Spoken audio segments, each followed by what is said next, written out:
Hi guys, நான் தான் உங்கள் இளைய தமிழ் சிலம்பரசன் பேசுகிறோம். இன்றைக்கி வந்து பார்த்திங்கன்னா சூடான சுவையான சிக்கன் பிரியாணி 3 பேருக்கு உள்ளதை தான் பார்க்க போகிறோம். நம்ம வந்து இன்றைக்கி வந்து பார்த்திங்கன்னா சிக்கன் பிரியாணிக்கு தேவையான பொருள் வந்து பார்த்திங்கன்னா ஒரு 15 வந்து இலை கொத்தமல்லி, புதினா, ஒரு 1.5 இல்லை 2 வந்து தக்காளி, ஒரு 2 வெங்காயம், ஒரு 3 பச்சை மிளகா, ஒரு 1/2 கிலோ வந்து பார்த்திங்கன்னா சிக்கன் எலும்பு கறி. தேவையான ரைஸ் வந்து பார்த்திங்கன்னா ஒரு 1/2 கிலோ இல்லை 1/2 கிலோலேருந்து ஒரு 600 கிராம் வந்து பார்த்திங்கன்னா ரைஸ் ஒரு 1/2 hour வந்து பார்த்திங்கன்னா நம்ம ஊற வச்சுருவோம். இதுக்கு வந்து பார்த்திங்கன்னா இந்த தேவையான பட்டை, கிராம்பு, லவங்கம் அதெல்லாம் ரெடியாக நம்ம எடுத்து வச்சுருப்போம். இப்போ வந்து பார்த்திங்கன்னா நம்ம நியூ ஸ்டைலில் வந்து பார்த்திங்கன்னா பிரியாணி செய்ய போகிறோம். எல்லாருமே எண்ணெய் ஊற்றி தான் வெங்காயம்லாம் போடுவாங்க. நம்ம எண்ணெய் ஊற்றாமல் வெங்காயம் போட போகிறோம். அடுத்து வந்து பார்த்திங்கன்னா இந்த அன்னாச்சி பூ, பட்டை, கிராம்பு எல்லாம் போட போகிறோம். இப்போ ஆயில் ஊற்றிக்கணும் தேவையான அளவுக்கு.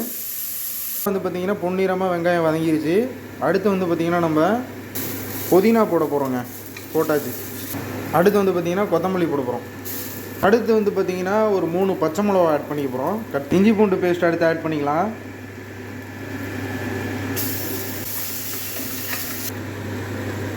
வந்து பார்த்திங்கன்னா மிளகாத்தூள், பிரியாணி மசாலா போட்டு நல்லா மிக்ஸ் பண்ணிட்டோம். அடுத்து தக்காளி ஆட் பண்ணிக்க போகிறோம். ஒரு 2.5 தக்காளி வெட்டி வச்சது பொடி பொடியாக மிக்ஸ் பண்ண போகிறோம். இப்போ அப்படியே மிக்ஸ் பண்ணிவிட்டு ஒரு 15 கிராம் வந்து தயிர் ஆட் பண்ணிக்கிறோம். நல்லா இந்த மாதிரி வந்து கிரேவி கன்சிஸ்டன்சியாக வந்ததுக்கப்புறம் சிக்கனை நம்ம ஆட் பண்ண போகிறோம். 1/2 kg சிக்கன் ஆட் பண்ணுறோம். நல்லா இந்த மாதிரி பார்த்திங்கன்னா நல்லா மிக்ஸ் பண்ணிவிட்டு ஒரு 5 to 7 minutes வந்து பார்த்திங்கன்னா நல்லா நம்ம மிக்ஸ் பண்ணிகிட்டே இருக்க போகிறோம். பார்த்திங்கன்னா நம்ம எவ்வளோ அரிசி போட்டோமோ, இப்போ 1 கப்பு அரிசி போட்டிங்கன்னா 1.5 கப்பு தண்ணி ஊற்றுங்க. நான் வந்து 2.5 கப்பு அரிசி போட்டதுனால 3.25 டம்ளர் வந்து தண்ணி ஊற்றிருக்கேன். குக்கரை வந்து க்ளோஸ் பண்ணிடுவோம்.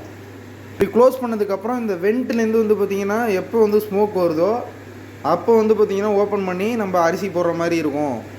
ஒரு 1 minute இல்லை 1.5 நிமிஷம் ஆகும். வெயிட் பண்ணலாம். இப்போ வந்து பார்த்திங்கன்னா கரெக்டாக புகை வர ஆரம்பிச்சிருச்சு. ஓப்பன் பண்ணி அரிசி போட போகிறோம். ஆல்ரெடி நம்ம ஊற வச்ச அரிசி 1/2 hour விசில் போட்டுடலாம். ஃபைனலாக வந்து பார்த்திங்கன்னா நம்ம வாங்க எப்படி இருக்குன்னு சிக்கன் பிரியாணி பார்த்துடலாம். ஸ்மெல் எப்படி கம்மன்னு இருக்குது. ஓகே வியூஸ், அடுத்து ஒரு நல்ல வீடியோட உங்களை வந்து நான் விரைவில் சந்திக்கிறேன். Bye bye.